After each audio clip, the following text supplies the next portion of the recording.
The narrative that navies have kind of framed or created since the end of the Cold War is that they have very modern, multifunctional vessels, and they're capable of doing large number of tasks.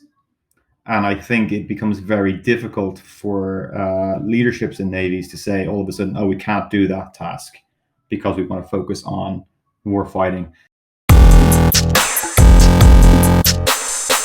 Hello.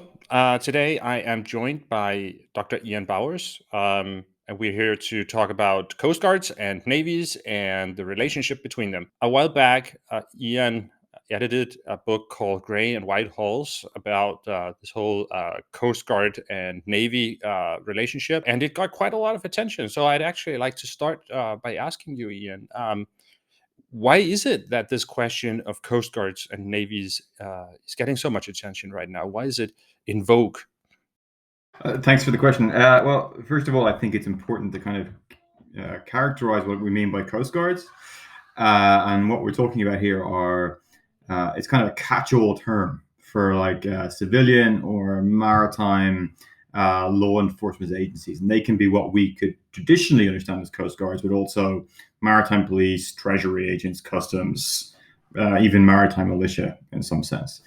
In some senses. So I think when you have that clarification, why it became important, myself and my co-editor, Colin Coe from RSIS in Singapore, a few years ago, we began to look around for the literature.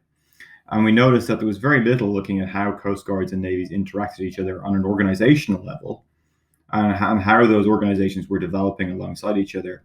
And why we were looking at this is primarily because of the South China Sea.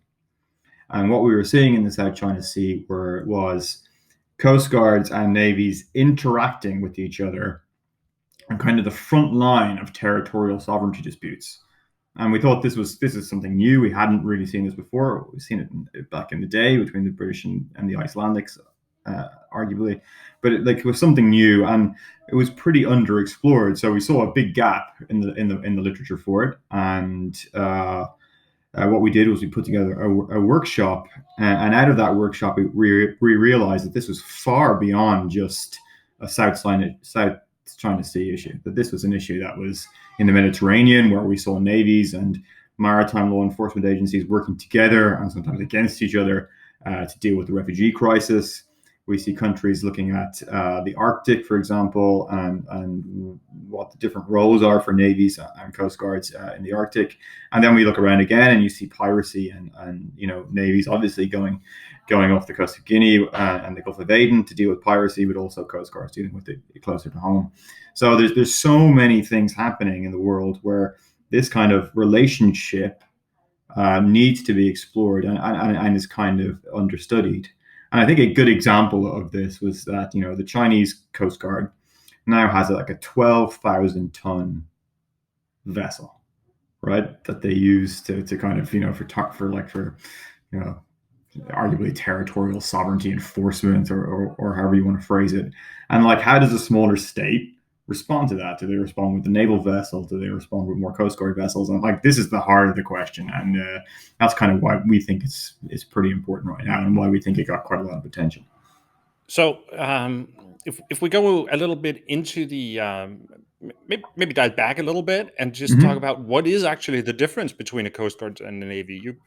You mentioned it a little bit, but like I guess from a functional point of view, what's the difference?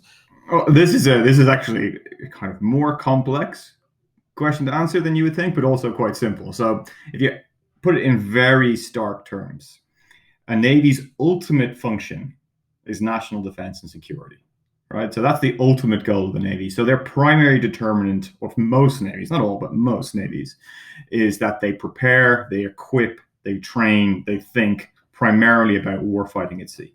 How do we execute national security objectives at sea?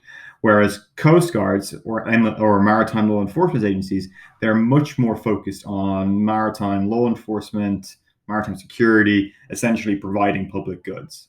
Now, of course, there's significant crossover between these roles, and obviously some navies are much more involved in what we would traditionally think as coast guard roles. For example, the Irish Navy, their primary role is national defense, but most of what they do is maritime security, fisheries protection. While some maritime law enforcement agencies are heavily militarized. So the distinction is not clear cut, but I think if you just think the determination that Navy's primary responsibility is warfighting, even if most never ever carry it out, that is the big difference between the two organizational diagrams, whatever you want to describe it as. In your work, you operate with something that you call the Navy Coast Guard nexus. So what do you mean by a nexus? Okay, so we were trying to come up with some way of describing how states approach, approach their own maritime security and national defense at sea from a kind of organizational and operational and strategic sense. So essentially, the Navy Coast Guard nexus is how states organize themselves in this regard. And I think that's kind of the bottom line. That's what it is, or what agencies do what and how do they do it. So myself and Colin Coe kind of identified three overarching or broad structures to describe different approaches to the Navy Coast Guard nexus. So we have like the sole agency approach, which is when you have one primary, usually Navy, that does nearly everything. So, for example, you could take the Royal Navy, which is the primary actor at sea for the United Kingdom. Now, obviously, smaller or much smaller organizations such as the police or customs service plug into the Royal Navy, but primarily they take on most of the functions at sea for power projection, warfighting, but also maritime security around the United Kingdom. So that's kind of like a sole agency way of looking at it. Then there's a dual structure, which most people would think about when they think about this. And that traditionally would be, of course, the United States, where you have a very, very distinct line where you have a Navy that's primary job is power projection, warfighting, and then a Coast Guard who 90% of the time is sailing in littoral waters or internal waters and carrying out public goods tasks such as maritime security, fisheries protection, life saving, search and rescue, that kind of thing. And other countries such as Japan, Korea, they all have kind of similar dual agency approaches. And then, the coordination between those two agencies changes depending on multiple factors such as geography, different mission sets, what kind of equipment both sides have, legal structures, etc. So if the Navy and Coast Guard use similar equipment, interoperability is much easier, whereas they use radically different equipment and different communication systems. Working together can be very, very complicated. If you're the United States, geography and strategy or geostrategy actually determines a lot of what the Coast Guard does and what the Navy does. With the United States Navy's primary job is projecting power far from the United States, and the Coast Guard's main role is at home. They don't interact very often. Now that changes in things like drug enforcement, where the Navy and Coast Guard are much closer together, particularly in the Caribbean and things like that, and also when the Coast Guard, strangely goes on kind of out of area operations. Currently, they're deployed in East Asia as well. So like it changes, and the relationship changes depending on what's going on at the time. If you look at Korea as well, the Coast Guard and the Navy are beginning to work closer together, primarily to counter this very unusual challenge that China is posing with multiple fishing vessels operating in their fishing grounds quite aggressively, and the Coast Guard's having to use quite aggressive tactics to counter that, and the Navy providing backup. So again, it kind of changes. And then the third way would be the kind of multiple agency structure, where you have many different actors employed by the state to do lots of different or often overlapping roles at sea. China used to be an example of that, where they had multiple agencies, but they've kind of solidified or kind of streamlined their organizational approach, let's say.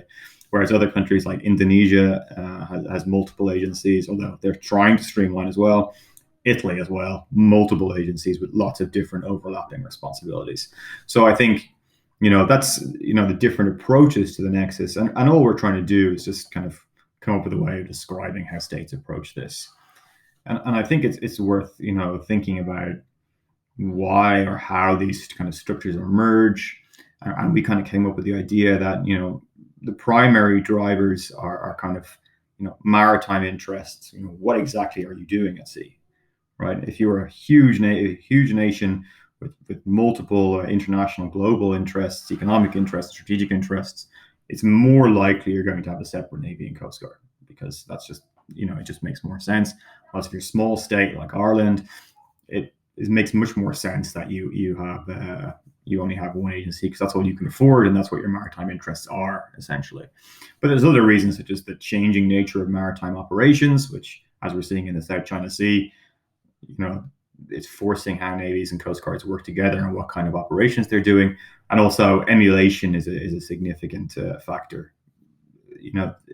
It's not surprising that a country like Japan or South Korea have similar structures to the United States, given the historic context of what happened after the Second World War.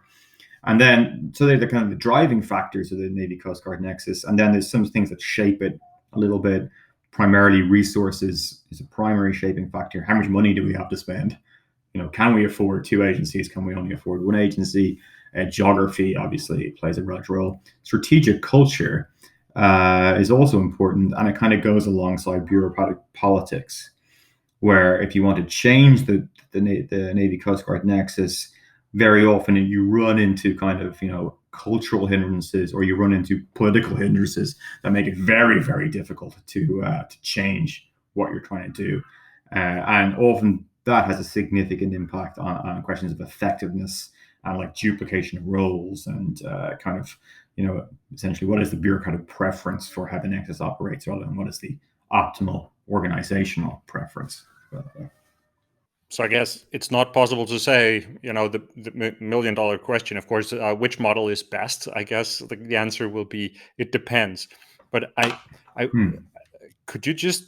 I would like to ask you about the Royal Navy, because you mentioned that as the example for the sole agency structure. But at the same time, it seems that the United Kingdom doesn't really fit the description that you mentioned for what states usually choose that model. So why is it that the United Kingdom has this model, and is it working for them, or should? Well, the UK is interesting. I'm not sure. I'm honestly not sure of the history of why, like the bureaucratic history. The Royal Navy is not one of the case studies we covered in the book, but if you look at it, is it working for them? They have increasingly, while it is the sole agency responsible, they have increasingly larger agencies feeding in. Actually, it's just customs and the agency responsible for dealing with refugees and things like that. Whether it's working for them or not, I guess that's a question of resources and what they view as their operational priority. I think that's a quite a loaded political question at the moment, given on what's going on in the seas between the United Kingdom and France right now. But yeah, so I'm not entirely sure about the historical reason why the Royal Navy is the way it is, but we are seeing more smaller agencies feeding into those or filling the gaps where the Royal Navy doesn't have the capacity to do it themselves. Let's put it that way. As we saw, I think yesterday or today, 2 of the Royal Navy's smaller patrol vessels are being sent to Asia, as we speak, on 5-year deployments, so that those will not be available for the traditional littoral maritime patrol operations that they used to do. So, like, those roles have been filled by other agencies now. And that actually kind of leads into the last question I want to discuss here, which is, are navies and coast guards becoming more alike? Because more and more we talk about the role of navies in international maritime security operations, and we also hear more talk about the role of coast guards in international operations, counter piracy, counter drugs, whatever. So do you see any such movement where the boundaries are sort of getting more blurry? Well, I think yes. I think boundaries are definitely getting more blurry, but I think we have to, overcome a kind of maybe common myth that some people have, is that navies have always, traditionally navies, that's war fighting is what navies do, right? But if you go back even hundreds of years, you could look at what a Royal Navy captain would do when he's on deployment, and it would be war fighting, it would be counter piracy, it would be diplomacy, it would be a multiple range of things that we would still recognize today as operations other than war or maritime security, or however you want to do it. So navies have always done these kind of roles. But what has happened now is that we kind of characterize or frame how we look at navies kind of through World War II, the Cold War, the post-Cold War era, where all of a sudden, as you say, navies began to focus on maritime security to a much greater degree, because there was no real war fighting requirement unless you were the United States, really. And that's when, you saw them moving more towards counter piracy in the Gulf of Aden, having to deal with refugees, that kind of task that is still quite important. Now, I think many navies would prefer to get back to the more solid warfighting, traditional tasks that they have to do, because of, I don't like the term great power competition, but like I say, the resurgence of Russia, the resurgence of China, however you want to frame it. But in my view, it is extremely difficult for navies to withdraw a public good that they have provided for the last 20 years. So the narrative that navies have kind of framed or created since the end of the Cold War is that they have very modern, multifunctional vessels, and they're capable of doing large number of tasks. And I think it becomes very difficult for leaderships in navies to say all of a sudden, oh, we can't do that task because we want to focus on war fighting, when that task, particularly when that task is of political or strategic importance for the country's leadership. So, if all of a sudden piracy became much more prominent again in a certain region, that began to affect shipping, you would see for sure navies having to go back out and do that to a much greater degree than they are right now. So I think that's one point you have to bear in mind. I think on the Coast Guard side or the law enforcement side, depending on what region you're looking at, yes, for sure, you're seeing a more militarized Coast Guard. The United States, the United States Coast Guard, their most advanced ships now, would be in many world navies would be classified as warships almost, in terms of their armament and sensor capabilities and command and control. And then in East Asia, and I think this is really where you're seeing it most clearly, is that because Coast Guards are at the forefront of almost national sovereignty protection against other states, not against non-state actors, against other states, what we're seeing is kind of more militarized roles for those states. Essentially, national defense, if you frame it in a national defense term. And what's happening is they are working much closer together in order to do that. So, navies and coast guards are intermingling with each other, they're colliding with each other, or they're acting as backup to each other and kind of trying to enforce their own sovereignty or their own interests. So I think that's an interesting development. But again, that's determined by the geostrategic reality of the South China Sea and the seas of Northeast Asia.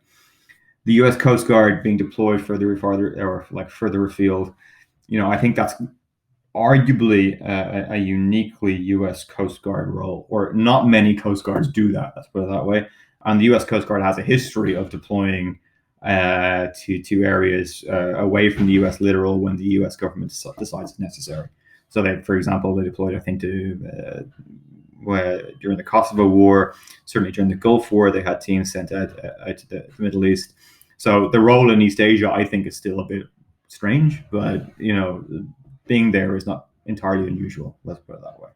So this is not the greatest answer. It's not a clear-cut answer, but I think in certain areas, yes, for sure, we are seeing navies and coast guards, the roles getting increasingly blurred. But again, I think that's driven by, the present geostrategic or operational need. So the nexuses are adjusting, particularly so that they can work better together, right? But if the need's not there, you might see that separation, flip out again in the future.